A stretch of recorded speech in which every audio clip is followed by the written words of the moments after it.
আমাদের দেশে ডিমের বাজার বরাবরের মতোই অস্থির। ডিমের দাম স্থিতিশীল রাখতে প্রতিবেশী দেশ ভারত থেকে ডিম আমদানির ঘটনাও ঘটেছে। কিন্তু আপনি নিশ্চয় আশা করবেন না একটি ডিমের দাম 30,000 টাকা হবে। অবিশ্বাস্য হলেও সত্যি। যুক্তরাজ্যের থমসন রডিক ক্যালান অকশন হাউসের এক নিলামে 200 পাউন্ডে বিকিয়েছে একটি ডিম।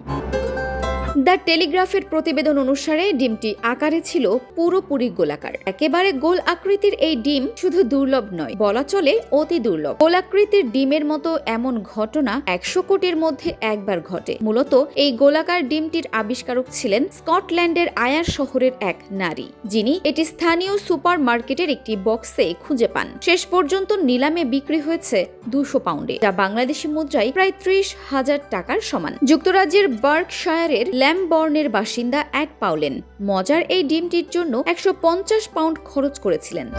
পরে ডিমটি দান করে দেন ইউভেন্টাস ফাউন্ডেশন নামের একটি জনসেবামূলক সংস্থায়। প্রথমে সংস্থাটি এই ডিম প্রাপ্তিকে একটি কৌতুক হিসেবে ধরে নেয়। পরে ডিমটি বিক্রি হওয়াতে আমরা খুবই আনন্দিত, কারণ এর মাধ্যমে আমরা আমাদের কার্যক্রম চালিয়ে যেতে পারবো।